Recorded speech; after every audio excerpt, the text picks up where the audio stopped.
సూటిగా సమాధానం చెప్తున్నాను. మేయర్ గారికి తను ఒక్క క్వశ్చన్ వేసినా దానికి 1000 సమాధానం ఉంటుంది నా దగ్గర. నిజంగా చెప్తున్నాను. 1,00,000 సమాధానాలు ఎన్ని చేసినా దానికి జవాబు 1,00,000 సమాధానం నా దగ్గర ఉంది. కానీ ఎంత తొక్కాలని అనుకున్నా నేను నిజంగా అంత లెగిసి కూర్చుంటాను.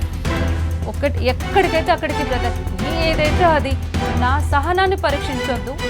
కానీ ఎప్పటికప్పుడు నా టైం వస్తుంది, సమయం వస్తుంది, నేనేంటో నిరూపిస్తాను, నేనేంటో చూపిస్తాను, నేనేంటో నిరూపించుకుంటాను.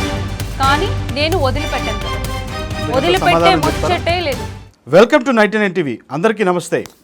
నిన్న జిహెచ్ఎంసీ కౌన్సిల్ సమావేశం రసాభాసగానే ముగిసింది అన్నట్లుగానే మనం చెప్పాలి. కానీ ఈ జిహెచ్ఎంసీ కౌన్సిల్ సమావేశం జరిగేటువంటి అంశంలో కొంత సభలో కొంత గందరగోళం నెలకొన్నటువంటి పరిస్థితులు మనం చూసాం. మేయర్ ఏకంగా బీఆర్ఎస్ పార్టీ కార్పొరేటర్ల పైన మీరు వేలు చూపించి మాట్లాడొద్దు, మీరు సింగిల్ డిజిట్తో మాట్లాడుతున్నారు, నువ్వు అని యూజ్ చేస్తున్నారు, మీరు కనీసం ప్లూరల్లో మీరు సంభాషించాల్సి ఉంటుంది, కానీ సింగులర్గా కూడా మీరు సంబోధిస్తున్నారు, మేయర్ చేతికి మేయర్ పీఠానికి మీకు గౌరవం ఇవ్వడం తెలీదు, ఇలాంటి రకాలైనటువంటి కామెంట్స్ మేయర్ గద్వాల విజయలక్ష్మి చేసినటువంటి అంశాలు చూసాం. ప్రత్యేకంగా ప్రధానంగా టార్గెట్ అయింది మాత్రం బీఆర్ఎస్ కార్పొరేటర్ మన్నే కవితారెడ్డి గారు టార్గెట్ అయ్యారు. ప్రస్తుతం మనతో స్టూడియోలో మన్నే కవితారెడ్డి గారు ఉన్నారు. మనం మాట్లాడదాం, అసలు ఏం జరిగిందని తెలుసుకున్నాం. మేడం నమస్తే, వెల్కమ్ టు అవర్ ఛానల్.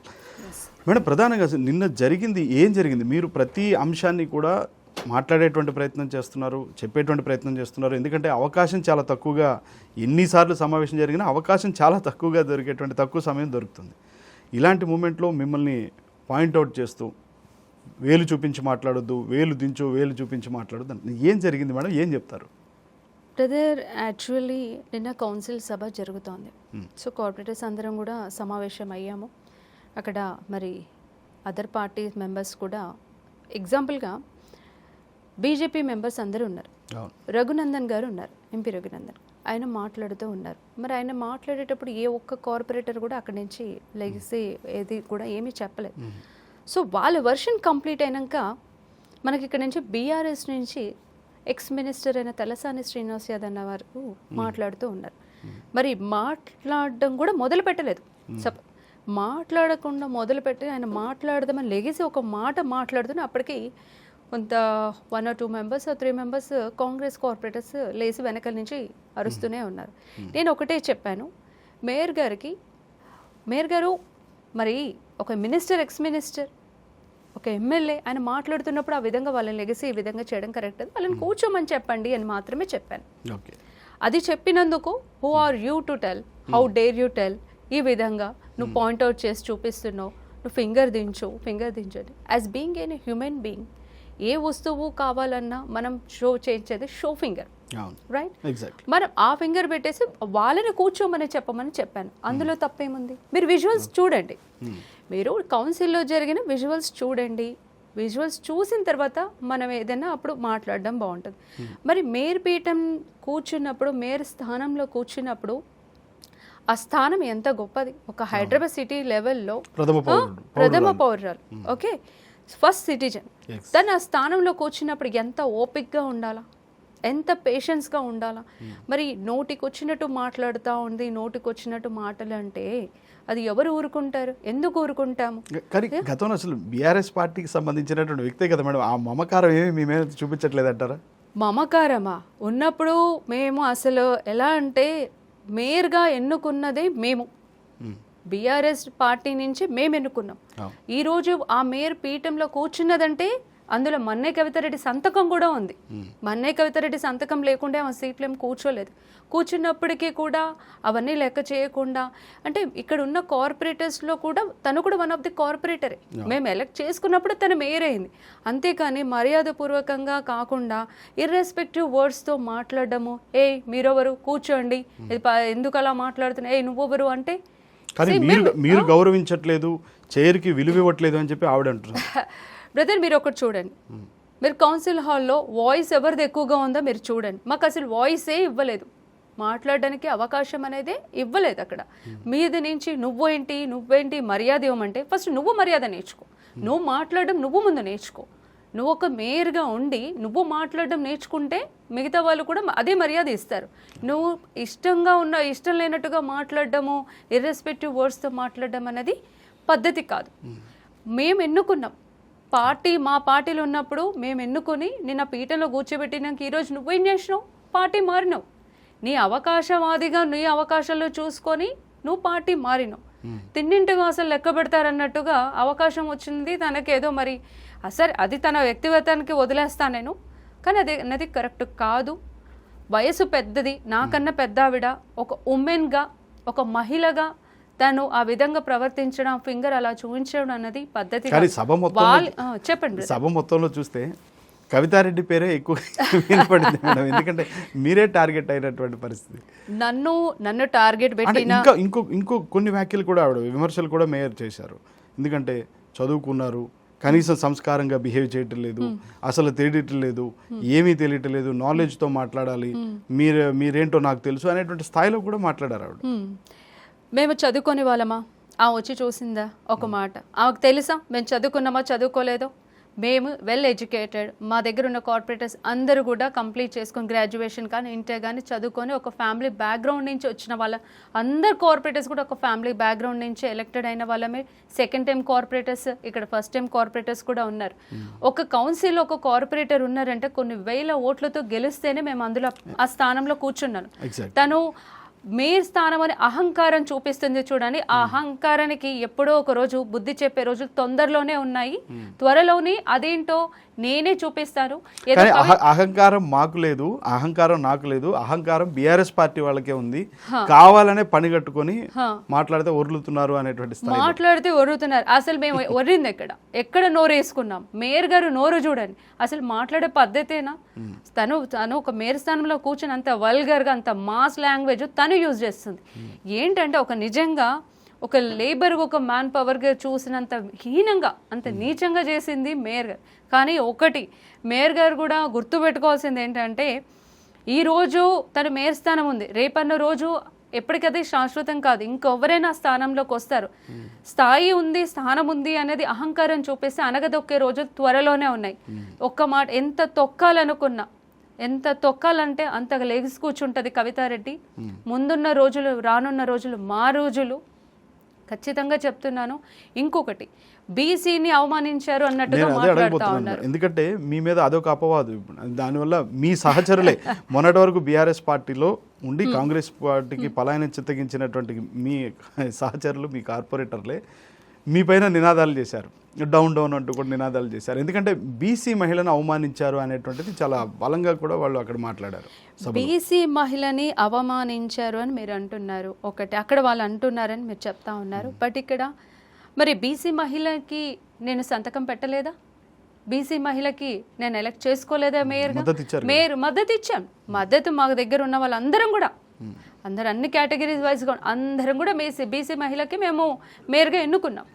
మరి ఇక్కడ అవమానించడానికి ఏముంది అక్కడ గల కారణం? మరి తను నన్ను అవమానించలేదా? ఒక మాట ఉమెన్గా చూసుకుందాం. మనం బీసీ, ఎస్సీ, ఓసీ బ్రదర్, ఒకటి మాత్రం నేను చెప్తాను, ఇవన్నీ మన పుట్టిన తర్వాత మనం క్రియేట్ చేసుకున్న క్యాస్ట్ వైజ్గా కానీ మనలో ఉన్న అంత బ్లడ్ కానీ మనందరం ఒకటే. కానీ ఆ విధంగా క్యాస్ట్ వైజ్గా క్రియేట్ చేసి ఏదో విధంగా రచ్చ చేసి ఏదో విధంగా కవితారెడ్డికి ఏదో చేయాలంటే ఏదో అనగదొక్కాలని అనుకుంటున్నారు. కానీ ఆమె ఫింగర్ చూపించిన విధానం కానీ ఆమె మాట్లాడిన విధానం కానీ నేను చాలా విపరీతంగా ట్రోల్ అవుతుంది మేడం. yes, ఆ విధానానికి కానీ నేను తన విఘ్నతకే వదిలేస్తున్నాను. దీని గురించి వాళ్ళ మైండ్ ఎలా ఉంది అంటే ఎంతసేపు కరప్షన్, వాళ్ళ మైండ్. కానీ controversy care of address BRS party వాళ్ళు మీ పార్టీ, మీ వర్కింగ్ ప్రెసిడెంట్ కేటీఆర్ ట్రైనింగ్ ఇచ్చి మరీ పంపించారు అనేటువంటి స్థాయిలో కూడా కాంగ్రెస్ అక్కడ కార్పొరేటర్లు మీ సహచరులే మాట్లాడుతున్నారు. మాకు ట్రైనింగ్ ఇవ్వాల్సిన అవసరం కేటీఆర్ అన్న మాకు ఇవ్వాల్సిన అవసరం లేదు. మాకు రామన్న మా పార్టీ ఏ విధంగా ఉండాలి అన్నది ఒక సిస్టమేటిక్ నేర్పించింది. కానీ అట్లా వేలు చూపించడం అట్లా మిడిల్ ఫింగర్ చూపించడము, ఆ విధంగా మహిళలను కూడా అవమానిస్తూ నోటికొచ్చినట్టు మాట్లాడడము. మరి రేవంత్ రెడ్డి గారు ఆ మేయర్ గారికి నేర్పించి పంపించారేమో, ఆవిడ నేర్చుకుని ఉంటుంది. కానీ మా సభ్యుల్లో మా మేయర్తో ఉన్న మా తోటి బీఆర్ఎస్ కార్పొరేటర్స్ ఎవరైతే ఉన్నారో అలా అసభ్యమైన మాటలు ఎవరైనా మాట్లాడారా? అసభ్యంగా ఎవరైనా ప్రవర్తించారా, అసభ్యంగా ఎవరైనా దూషించారా ఆమెని?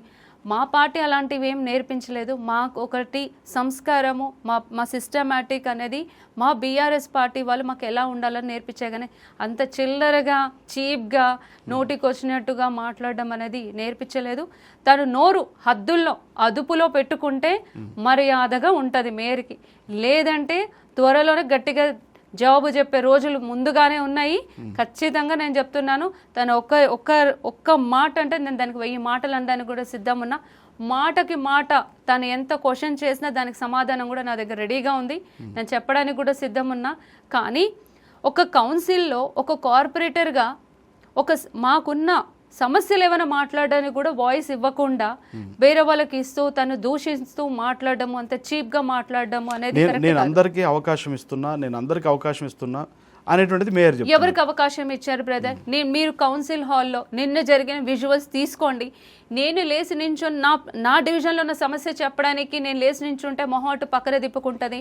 నేను ఏదైనా మాట్లాడడానికి ఉంటే దాన్ని 2 నిమిషాల కంటే ఎక్కువ ఇవ్వకుండా మైక్ కట్ చేసి, అసలు మాకు వాయిస్ ఇవ్వలేదు బీఆర్ఎస్ కార్పొరేటర్స్కి. బీఆర్ఎస్ కార్పొరేటర్స్కి వాయిస్ ఇవ్వలేదు. మేము వాయిస్ ఇవ్వట్లేదని మేము అడిగితే, మేము ప్రశ్నిస్తే దానికి మార్షల్స్ని పెట్టి బయటకు నెట్టిస్తానంటారు. వార్నింగ్ ఇస్తుంది మార్షల్స్ని పెట్టి. క్రమశిక్షణ తెలియదు, క్రమశిక్షణ లేకుండా బిహేవ్ చేస్తున్నారు బీఆర్ఎస్ పార్టీ కార్పొరేటర్లు అంటారు.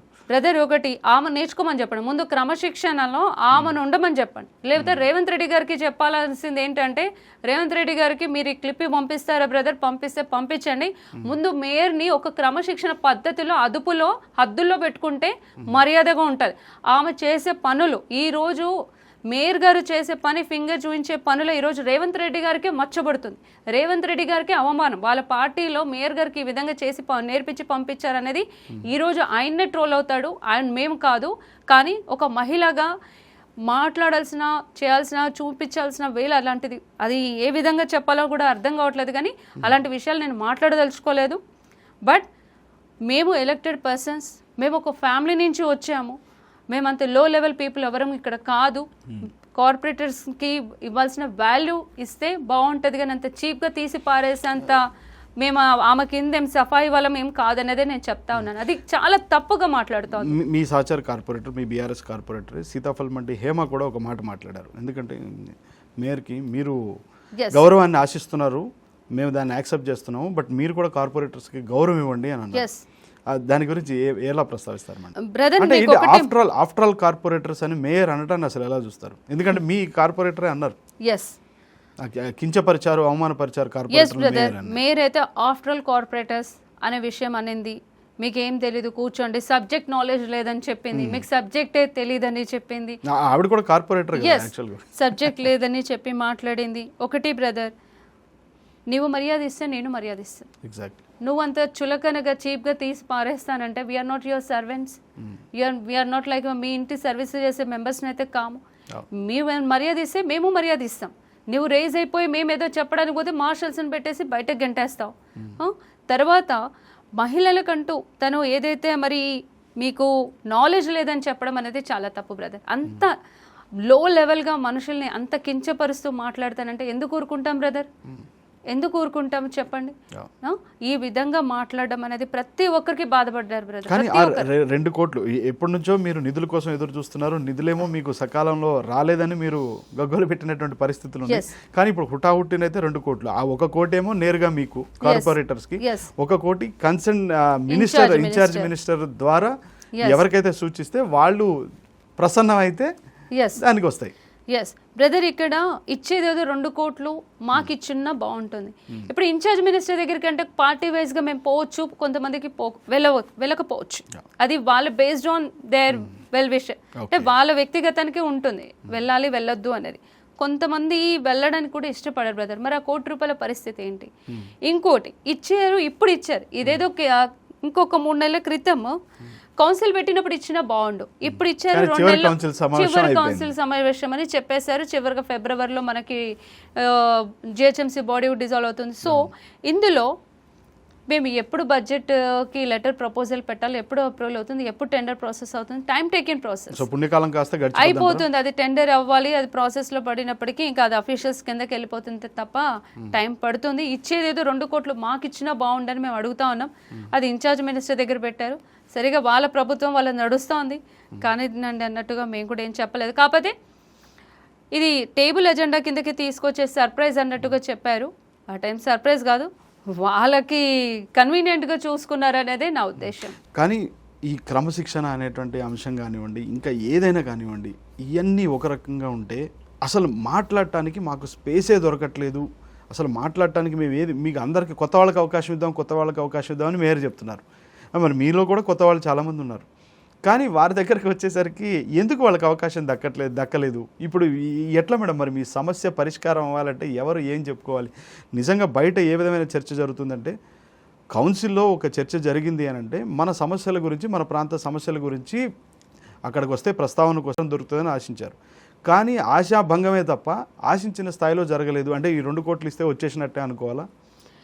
బ్రదర్, 2 కోట్లు ఇచ్చినంత మాత్రం అన్ని సమస్యలు పరిష్కారం అవుతాయి అనేది అయితే నేను చెప్పలేను. దాంట్లో వాటర్ వర్క్స్ డిపార్ట్మెంట్ కూడా ఉంది, ఇప్పుడు సివరేజ్ లైన్సే ఉన్నాయి, వాటర్ లైన్ ప్రపోజల్సే ఉన్నాయి. మరి వాటికి ఫండ్స్ ఎవరిస్తారు? ఇప్పుడు జిహెచ్ఎంసీ ఫండ్స్లో నుంచి ఇచ్చిన 2 కోట్ల రూపాయలు ఇన్ఛార్జ్ మినిస్టర్ దగ్గర ఉన్నాయి, మాకు ఇచ్చింది 1 కోటి రూపాయలు.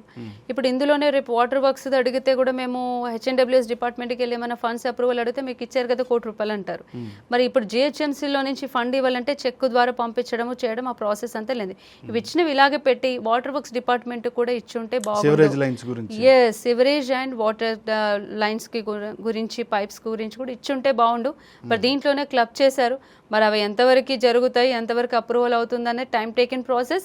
చూద్దాం ఏం జరుగుతుంది అనేది చూడాలి. నిజంగా ఇప్పుడు ఆ 1 కోటి రూపాయలు ఇప్పుడు సరే 1 కోటి నేరుగా కార్పొరేటర్స్కి డైరెక్ట్గా నేరుగా వస్తుందని చెప్తున్నారు. ఎప్పుడు వస్తుందని ఆశించడం ఏంది మేడం? బ్రదర్, అది చెప్పలేను బ్రదర్, టైం అయితే పడుతుంది అంతే. ఇప్పుడు ఇవ్వమంటే వస్తుంది, అవుతుంది అంటారు, అయినప్పటికీ లెక్కేసుకోవాలి, అయినప్పటికీ లెక్క. ఇప్పటికైతే నేనైతే ఐ కాంట్ బిలీవ్, చూడాలి. కానీ నిజంగా అన్ని సమస్యల గురించి ప్రస్తావన నిజంగా జరిగిందంటారా మేడం? హానెస్ట్గా ఏం చెప్తారు? బ్రదర్, అన్ని సమస్యల మీద ప్రస్తావన అయితే జరగలేదు. ఒకటి, క్వశ్చన్స్ అన్నిటికీ ఆన్సర్స్ లేదు, అందరికీ అవకాశం ఇవ్వలేదు. లేచి నేనే నించున్నాను బ్రదర్. నేను ఒకటే అడిగాను, మీరు 2 కోట్లు ఇస్తున్నారు, నేను ఒకటే అదే కదా బ్రదర్. అది అడిగిన వాళ్ళకి నేను కూర్చోబెడుతుందా? అసలు ఏమనుకుంటుందా, రాజ్యం అనుకుంటుందా లేకపోతే ఏమనుకుంటుందా అనేది తెలియట్లేదు. కానీ కౌన్సిల్లో ప్రతి ఒక్కరికి వాయిస్ ఇవ్వాలి బ్రదర్. సమస్యలు అనేది మేము చెప్పుకోవడానికి వెళ్ళినప్పుడు ఎంత రౌడీజం అంటారు, రౌడీజం అంటే బస్తీలలో చూపిస్తారు చూడండి, ఆ బస్తీలలో స్లమ్ ఏరియాలో చూపించినట్టు అదే ఫ్లోలో ఇక్కడ వచ్చి చూపిద్దాం అనుకుంటుంది బిడ్డ. కానీ ఎప్పుడో దొరుకుద్ది, నాకు కూడా అవకాశం వస్తుంది, నేను కూడా చూపిస్తే ఏమో అనుకుంటుంది. మేయర్ పీఠంలో కూర్చున్నంత మాత్రం నోరు ఎంత వస్తే అంత ప్రేజ్ అయితే మాత్రం ఎవ్వరు అనేవాళ్ళు. ఆదర్శవంతం కాకుండా బ్రదర్, ఒకటి పేషెన్స్గా ఉండాలని మాత్రం చెప్తాను. సహనంగా ఉండాలా, సహనంగా ఉంటూ మాట్లాడాలా. ఆ పీఠం అనేది ఆ విలువైన పీఠం అది. అంతేగాని బస్సులో మాట్లాడినట్టు, బస్సులో రేజ్ అన్నట్టు కౌన్సిల్ వచ్చి రేజ్ అయితే మాత్రం ఎవ్వరు ఊరుకోరు. చైర్లోకి వెళ్ళి యువతలకు లాగి 2 లాగినా ఆశ్చర్యం లేదు. ఏదో మార్షల్స్లు పెట్టుకుని బిడ్డ బతికిపోయింది, కానీ ఆ మార్షల్స్ లేకపోతే పైకి ఎక్కి కిందకి లాక్కొచ్చేవాళ్ళం. అంత అవకాశం వస్తే మాత్రం చెప్తున్నాను. నన్ను అంత ఫింగర్ పెట్టి పాయింట్అవుట్ చేసి చూపించిందంటే నేను సమస్యల మీద పోరాడిన, సమస్యల మీద అడిగినా, నేను సమస్యల మీద నేను క్వశ్చన్ చేశాను. నా తరపు నుంచి ఎక్స్ మినిస్టర్ సీనన్న మాట్లాడుతూ ఉంటే ఆయన మీదకి కార్పొరేటర్స్ వెళ్తారా, మాట్లాడుతుంటే మాట్లాడనివ్వకుండా అడ్డుగా ఉంటారా? మరి కౌన్సిల్ సభ ఎందుకు సమావేశం పెట్టారండి? పెట్టకుండా ఉండాల్సిందే. మరి అలాంటప్పుడు సమస్యలు ఉన్నప్పుడు సమస్యలు ఉన్న చోట మాట్లాడకుండా వాయిస్కి అడ్డుగా వస్తే ఊరుకుంటామండి? అందులో కూడా మాకు హక్కు లేదా? అందులో మాకు కౌన్సిల్లో మాకు అధికారం లేదా? అక్కడ కూడా ఆ పెత్తనం చెలాయిస్తుందా? ఆ పెత్తనం చెలాయించేది అనాల్సిన మాట లేదో వాళ్ళ ఇంట్లో ఉన్న వాళ్ళ కుటుంబం మీద చూపించుకోమని చెప్పండి. ఆవిడే మాకు పెట్టి పోషించట్లేదు, మాటలు అనడానికి మేము పడ్డానికి ఏం ఊరుకునే ఇక్కడేం కూర్చోలేదు ఖాళీగా. ఆమె ఎంత ఎలక్టెడ్ పర్సనో మేము అంతే ఎలక్టెడ్ పర్సన్. ఈరోజు పదవులు ఉండొచ్చు ఆమె, కానీ రానున్న రోజుల్లో మేమేంటో కూడా బుద్ధి చెప్తామనేది నేను ఆలోచిస్తా ఉన్నాను. ఖచ్చితంగా చేసి చూపిస్తాను. ఫైనల్ గా 2 అంశాలు మేడం. ఎందుకు బీఆర్ఎస్ పార్టీ కార్పొరేటర్లు మాట్లాడినా లేకపోతే ఎక్స్ అఫీషియో సభ్యులు మాట్లాడినా ఎందుకు మేయర్ గారికి అంత కోపం వస్తుంది, ఎందుకు ఫ్రస్ట్రేట్ అవుతున్నారు అనేటువంటి స్థాయిలో కొంత చర్చ జరుగుతుంది మేడం బయట. దీని గురించి అంటే చాలా చర్చ జరుగుతుంది. ఏమంటారు, ఎందుకు నిజంగానే అట్లా ఉంది బ్రదర్, అదైతే వాస్తవం. నేను ఒకటే మాత్రం చెప్తున్నాను, ఎప్పుడు బీఆర్ఎస్ కార్పొరేటర్స్ మాట్లాడడానికి వెళ్ళినప్పుడు ఫ్రస్ట్రేషన్ అవుతుంది, నోటికి వచ్చినట్టు తన కోపము, తన ఫ్రస్ట్రేషను, అసలు తన మేయర్ అనే పొజిషనే మర్చిపోతుంది బ్రదర్. మేయర్ అనే పొజిషన్ మర్చిపోయి ఏం మాట్లాడుతుందో తనకే తెలియట్లేదు. ఒకసారి వీలైతే చూపించుకోమని చెప్దాం అనుకుంటున్నాను, కౌన్సిలింగ్కి వెళ్ళమని చెప్తాను. హాస్పిటల్ ఏదన్నా సైకియాట్రిస్ట్కి వెళ్ళి కౌన్సిలింగ్ చూపించుకుంటే బెటర్ అనుకుంటాను నాకు తెలిసి. ఆ విధంగా ప్రవర్తించడం అనేది కరెక్ట్గా. మేము లేస్తాము, మా క్వశ్చన్ మేము సమస్య అడిగేటప్పుడే కూర్చోబెట్టేస్తాం. మేము అడిగామనుకోండి బ్రదర్, ఇప్పుడు మీరు అడిగారు, నేను సమాధానం చెప్తాను. నేను మిమ్మల్ని అడుగుతాను అనుకోండి, మీరు నన్ను అడిగారు, ఫేస్ ఇలా సైడ్ తిప్పేసుకుంటారు. అంటే మీరు ఎవరో నాకేం చెప్పట్లేదు, మీరెవరో నాకేం అడగట్లేదు అని పక్కన వాళ్ళకి అవకాశం ఇస్తుంది. ఇదేం పద్ధతి? ఇదేం పద్ధతి? అదే నేను అడుగుతున్నాను బ్రదర్. ఇప్పుడు మేమే ఉన్నాము బ్రదర్. నిన్న 2 కోట్లు ఇచ్చింది బ్రదర్. నేను ఒక క్వశ్చన్ అడిగాను, 2 కోట్లు ఇచ్చారు, ఇన్ఛార్జ్ మినిస్టర్ అంటున్నారు. ఒక్కొక్క కాన్స్టిట్యున్సీలో ఎమ్మెల్యేస్ కూడా ఉన్నారు. మరి ఎమ్మెల్యే లేని చోట ఇన్ఛార్జ్ మినిస్టర్కి ఇస్తున్నారా? ఎమ్మెల్యే ఉన్న చోట ఆ ₹1 ఎమ్మెల్యేకి ఇస్తారా? మరి డౌట్ అయితే ఉంటుంది కదా బ్రదర్. ఆ క్వశ్చన్ నేను అడుగుదామని లేచి నించుంటే మొహం పక్కన తిప్పేసుకుంది. మరి ఇక కౌన్సిల్లో ఎందుకు ఆ భయం దేనికి? మేమంటే భయమా? మా బీఆర్ఎస్ కార్పొరేటర్స్ అంటే భయమా? సూటిగా ప్రశ్నిస్తామనేసి ఏమైనా భయమా? సమస్యల మీద మేము అడుగుతాం. మరి ఆ మెంటలీగా ఏమైనా డిస్టర్బెన్స్ అయిందేమో, అందుకే చూపించుకోమని చెప్తా ఉన్నాను హాస్పిటల్. ఎట్లా మేడం 27 మున్సిపాలిటీని ఆ 27 మున్సిపాలిటీని జిహెచ్ఎంసీ పరిధిలో కలపటం గురించి ఎట్లా, ఏంటి, what is your comments? Brother, ఒకటైతే నేను చెప్తున్నాను, ఉన్న హైదరాబాద్నే సరైన డెవలప్మెంట్లోకి తీసుకోవట్లేదు. ముఖ్యంగా సరే ఇప్పుడు వాళ్ళ గవర్నమెంట్ ఉంది నేను అపోజిషన్ ఉందని కూడా నేను చెప్పట్లేదు. బట్ ఇక్కడ జిహెచ్ఎంసీలో ఏం జరుగుతుందంటే బ్రదర్, చిన్న పాట్ హోల్స్లో కూడా మనం ఏదైనా కంప్లైంట్ ఇస్తే తొందరగా ఇమీడియట్గా అది కంప్లైంట్ క్లియర్ చేయట్లేదు. వర్షాకాలంలో ఎన్నో ఇబ్బందులు ఎదుర్కొన్నారు. ప్రీ మాన్సూన్ బీఆర్ఎస్లో బాగా జరిగాయని మీరే చెప్పేవాళ్ళు. ఎస్, బాగా జరిగాయి. ఇంకోటి ఏంటంటే బ్రదర్, మా బీఆర్ఎస్ గవర్నమెంట్లో మాన్సూన్ వెహికల్కి మాకు ఎక్కడంటే అక్కడ పాటోస్ ఫిల్లింగ్కి ఒక జీప్, ట్రాక్టర్ ఇచ్చేవాళ్ళు. ఎస్, మాన్సూన్ డ్రైవింగ్లో కూడా డ్రైవింగ్ దాంట్లో మనకి దాదాపు ఒక 12 మెంబర్స్ మ్యాన్ పవర్స్ని ఇచ్చేవాళ్ళు, వాళ్ళకి ఎక్విప్మెంట్స్ ఇచ్చేవాళ్ళు, tractor, jeep, lifting and cash pits cleaning, మళ్ళీ ఎక్కడ ప్రాబ్లం ఉందంటే అక్కడ ఫిల్లింగ్ కూడా డివిజన్ వైజ్గా ఇచ్చారు. బట్ ఇప్పుడు ఇక్కడ అలా లేదు. ఇప్పుడు ఇక్కడ ఎలా ఉంది అంటే సర్కిల్ వైజ్ ఇచ్చారు. అక్కడ ఏమవుతుందంటే మనం ఒక కంప్లైంట్ ఇస్తే 3 days టైం పడుతుంది, కొంత డిలే అయిపోతుంది, చాలా డిలే అవుతుంది బ్రదర్. ఆ 3 complaintsలో ఏ కమిషనర్ ఇంకో కంప్లైంట్ ఇస్తే వాడు అక్కడికి వెళ్ళిపోతాడు. ఉండేది 3-4 వస్తున్నారు, దాని మీద చేసేసి వెళ్ళిపోతారు. అది కూడా ఒక 2 రోజులకు ఉంటుంది. ఈ విధంగా ఉంది. శానిటేషన్ డిపార్ట్మెంట్లో కూడా రామ్కి కప్పచెప్పారు. ఒక ట్రిప్ అవుతుంది, ఆ గార్బేజ్ అక్కడే ఉంటే మళ్ళీ రేపు ఇంకో ట్రిప్ తీసుకోవాలి కంప్లీట్గా. నోటీసులు కూడా జిహెచ్ఎంసీ ఇచ్చింది. ఎస్, ఆ విధంగా జరుగుతున్న వ్యవస్థ, ఇప్పుడున్న పరిస్థితి ఈ విధంగా ఉంది. డాగ్స్కి స్టెరిలైజ్ చేస్తే అది డాగ్స్ విషయంలో అలాగే ఉంది. అండ్ ఈవెన్ ఎంటమాలజీ, మస్కిటోస్ విషయంలో అలాగే ఉంది. ట్రిమ్మింగ్ కానీ లైట్స్ అయితే దారుణం సిటీ లెవెల్లో. కంప్లైంట్స్ కానీ న్యూ ఫిట్టింగ్స్ కూడా ఎక్కడ లేవు.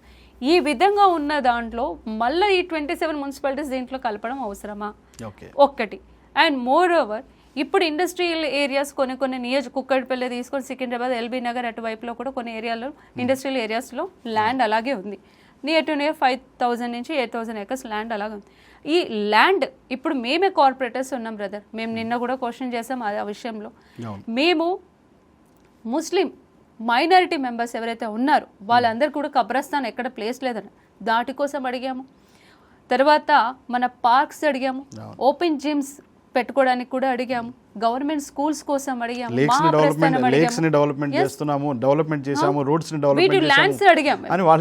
ఈ ల్యాండ్స్ ఎక్కడ మాకు ఇవ్వండి. ఇంకొకటి బ్రదర్, ఇప్పుడు కేసీఆర్ సార్ ఉన్నప్పుడు డబుల్ బెడ్రూమ్లు ఇల్లు అయితే కట్టినాం. ఎక్కడ కట్టినాం? ఇక్కడ ప్లేస్ లేదు, పలానా కొల్లూరులో కట్టినాం. ఇందిరమ్మ ఇండ్లు ఇస్తామంటున్నారు. ఇందిరమ్మ ఇండ్ల కోసం ల్యాండ్ అడిగితే మా డివిజన్లలో ఎక్కడ స్లమ్ ఉంటే వాళ్ళని మూవ్ ఆన్ చేసి అక్కడే కట్టిచ్చేస్తామట. మరి ఇన్ని వేల ఎకరాలు ఉన్నది కదా, మరి దీంట్లో ఇందిరమ్మ ఇండ్లు ఎందుకు కట్టట్లేదు? మరి అడిగితే ల్యాండ్ లేదని ఎందుకు అంటున్నారు? మరి ఇన్ని వేల ఎకరాలు కుంభకోణం అవుతుందా? మేము ఈ విషయంలో మాకు ఆ ల్యాండ్ మాకు కావాల్సిన డెవలప్మెంట్స్కి మాకు ఇవ్వమని అడుగుతున్నాం. సో ఈ విషయంలో మేము అడిగినందుకు కూడా నిన్న తను మరి అద్దంకి దయాకర్ వాళ్ళు సమాధానం మరి సీఎంతో డిస్కస్ చేస్తున్నారు. అది గాల్లో వాళ్ళలాగా అలా కొట్టుకుపోతుంది. జరిగిన సమావేశం మీద మేడం ఇట్లా ఉంది బ్రదర్. ఇలా ఉన్న వ్యవస్థ ఇంకా 27 మున్సిపాలిటీస్ తీసుకొని దీంట్లో పెడుతున్నారంటే ఇంకా ఎన్ని వేల ఎకరాలు కుంభకోణం అవ్వాలంటారు? మరి దీనివల్ల ప్లాన్ ఏంటి?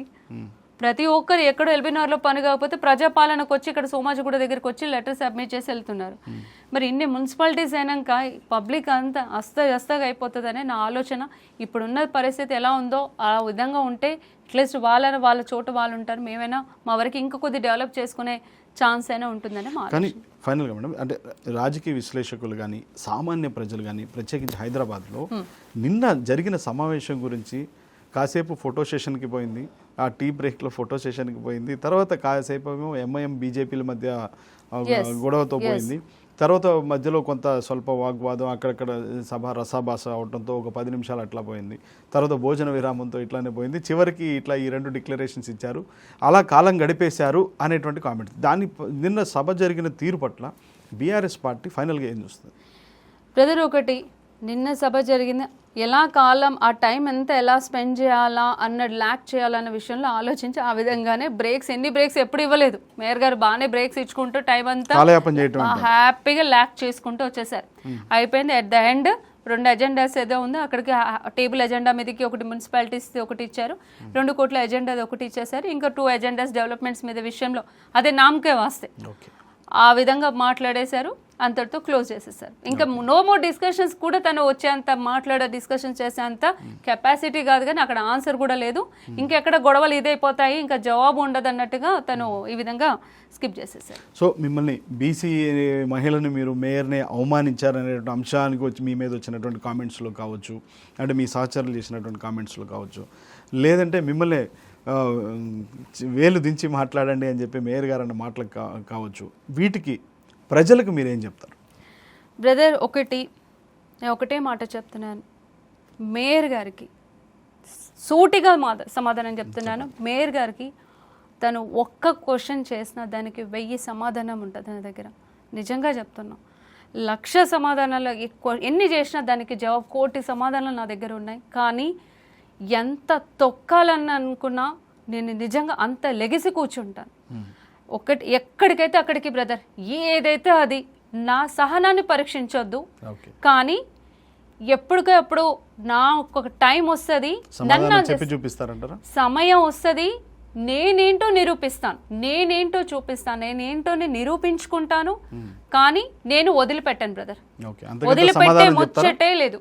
అంతకన్నా సమాధానం తను ఎంత తొక్కాలనుకున్నా అంతవరకైతే నేను ఎగిసే కూర్చుంటాను. దానికి సమాధానం నేను ఎంతకంటే అంత వీలైతే మాత్రం నేను సమాధానం చెప్పే తీరుతాను, అంతకంత నిలదీస్తాను.